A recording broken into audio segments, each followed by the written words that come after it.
Thomas and his wife Eleonora came over in 1852 from Baden, Württemberg, Germany, with 3 young children. And I understand this is not anything I've learned from family, but I understand at that time people were leaving Germany in droves because of the politics, and they were losing the land, and they were just looking for a better opportunity. So they came to the United States, and they ended up in New York, and eventually made their way, I believe, to Westphalia, because there were other Saiers in Westphalia, and the church records seem to indicate that's where they started out. But probably landed in Lansing because Thomas was a Mason. And at that time, the city was being platted, as a city, and designated the capital city. So there would have been a lot of work for him.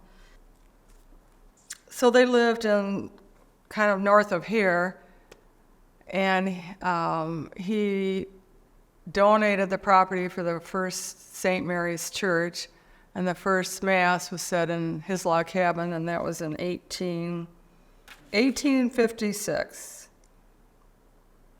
And I understand the congregation at that time consisted of about 35 people. Not a huge congregation.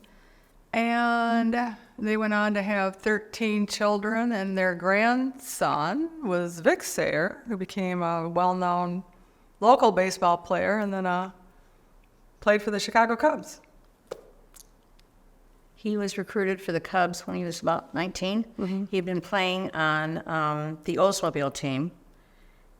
And the story I heard was that an underwear salesman from Chicago was spending time in Lansing on a day off, watched the Olds team play, and had a friend somehow associated with the Chicago Cubs, told them about Grandpa, and he was recruited by the Cubs.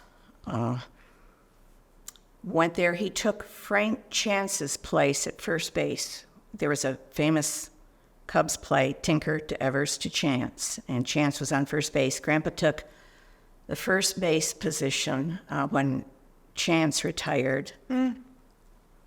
And I think he became the manager. He retired from the playing. Correct. And over time, Tinker, Evers, and Chance all managed while Grandpa was playing. Grandpa was known as being a very, very big gentleman. I have an article here that says, the author says, that at the time that Grandpa was a young guy on the team, he supplanted Chance at first base, beating the 2 other candidates, incidentally, the famous Joe Tinker, Johnny Evers to Chance trio was disrupted.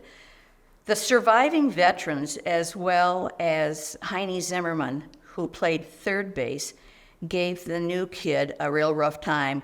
They blamed him for everything that went wrong. And Grandpa didn't challenge, he didn't question, he was just a gentleman. And isn't Heine Zimmerman the one that Grandpa took exception with his actions?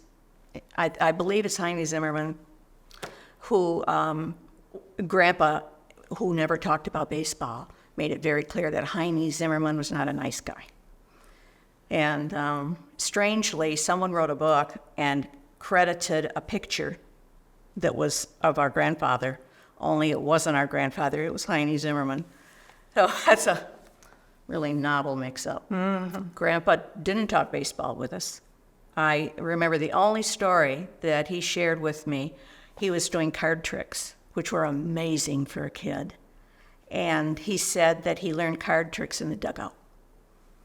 And that's the only baseball that my grandfather talked with me. He was just a nice grandpa. I remember him walking in our house. He lived on South Pine, and we lived just outside the city limits near Sexton High School. And he did not drive. And he walked in our front door one day, having walked from home to our house, and told us exactly how many steps it was from South Pine to Hathaway Street. And I believe he is tied with someone from the Cubs for the most triples. Still. Yeah, Correct. still today. And His career was cut short when he broke his ankle, so I think he was always disappointed that he couldn't play more. he wasn't eligible for the Hall of Fame because he only played 7 years. And it could get We better. have a lot of his memorabilia, not as much as we wish No. we had, because he destroyed some of it when they moved from one house to the other. But we do have a fair amount of, and we still to this day can collect Cracker Jacks. Oh, yeah. Cracker Jack and tobacco cards were the trading cards of that era, not bubble gum.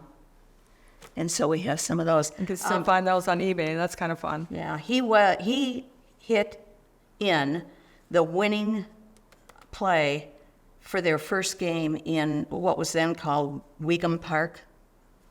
It's the Cubs. And What's their park called? Wrigley Field. Yeah. But on opening day, the Cubs won their first game in their new home, 7-6 in 11 innings, when Viv Saier singled home the game winner. So that's something that was... That's fun. Yeah. There's a famous author of the time, sports mostly, is my understanding. His name was Ring Lardner. And I think his son went on to be in the movie field, kind of in the same capacity. But Ring Lardner was fond of Grandpa and wrote a poem, which is kind of unusual, and you have to know Grandpa to understand it. Your work is great, and your work is clean. You're the likeliest youth I've ever seen. None of the points of a star you lack, but how did you get your shirt so black? Your first base play is a thing of joy to look upon, and believe me, boy, you give the pill an awful crack, but how did you get your shirt so black? If you soiled your trousers sliding to third, I wouldn't think it worth a word, but at the top of your handsome back, how did you get your shirt so black? You're filling the shoes of old P.L. You're fielding and hitting just as well. Yes, Vic, you're there like a duck, quack, quack, but how did you get your shirt so black? P.L. was the nickname for Frank Chance, but peerless leader is what Frank Chance was referred to. But Grandpa apparently would wipe his hands on the back of his shirt, and they'd be dirty and his shirt got black. That's what I understood, and Ring Lardner decided that was worthy of a prose, so. Kind of fun. Well, there were Saiers that had other businesses around. There was the meat market in downtown Lansing on Washington rather. And there was another cousin that had a Saier seed farm that was Out in Diamond Dale. It was a worldwide seed business. But he had a building in downtown Lansing, Oh. so it might have worked out of the building here. But Farmed out there. There's an article I have. Former baseball star leads 60 Lansing men called to service. And this was in the war that Grandpa wasn't playing ball and went to join the Army and was given credit for that. well, because of his injury, he couldn't. Yeah. He didn't see active duty, but he wanted to serve, so he gathered up other people in his sort of situation, and off they went and served a purpose, but they didn't see active duty. Yeah. Yeah, he was just a quiet guy and modest, very modest. And didn't talk much about his baseball years. He loved gardening. He was a typical grandpa as far as.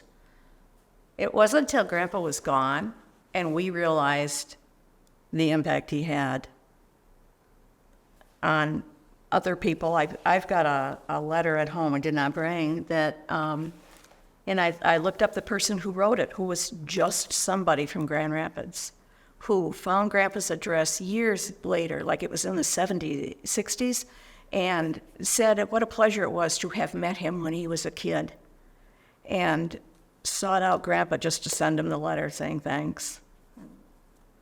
I think after his baseball years, he was manager of the City Club, and I suspect it was partially because he was His name. Yeah, he was so well known, and brought people in. He also painted. He was like a house painter, only I remember him having a job painting businesses in the Tussing building for whatever reason. I remember that. And then he also, I think, owned some properties. He did. Yeah. Yeah, there was this is in quotes, so this author, George Alderton, quoted Grandpa.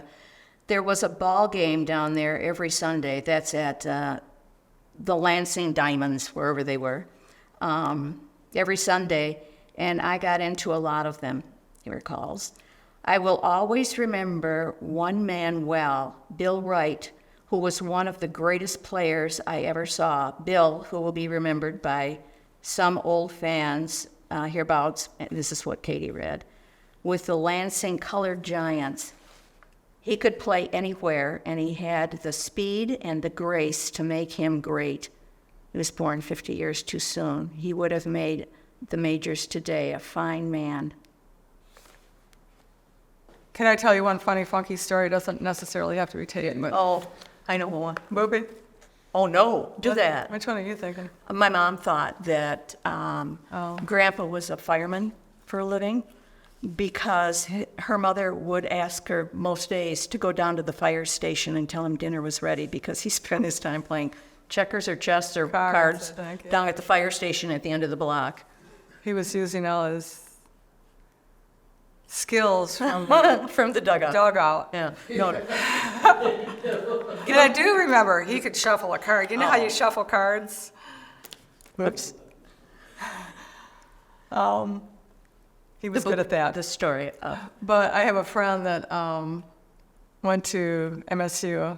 She was taking engineering classes, and she had a final, and this instructor would give extra credit for one totally off-the-wall question. And the question that day was, who replaced Chance in the famous triple play Tinkers to Evers to Chance? Well, this friend of mine grew up with our family, so she knew my family. Not only that. Viv Saier's son, Vic, was her godfather. So the answer was Viv Saier, and she got her extra 10 points. She said she thinks that's why she passed the test. And the instructor said, how the heck did you know the answer to that? So that was kind of fun. Yeah. My brother has the mitt that he used, which is like paper compared to what they use now. Yeah, I had that. Oh gosh, my brother's got he was given a loving cup from Lansing. And then I believe I have it written down, I think it was the Lansing Business Association or something, gave Grandma this beautiful crystal. It's like a large basket, but they gave it to Grandpa, presented it to him for being a hometown boy, I guess. Yeah. I wrote it down. But, Well, and we have lots of baseball cards. This is yours. And my niece has a signed bat, but would he have actually I signed have it? the signed bat, and it's got his signature on it, but I don't know if they still do it now, but the preferred bat weight and all that ball players have, there was a Viv Saier one. So they made like replicas of what he had, so I ordered one, and that's hanging up. But it's got Viv Saier on it. He never used it, but it was made to his specifications.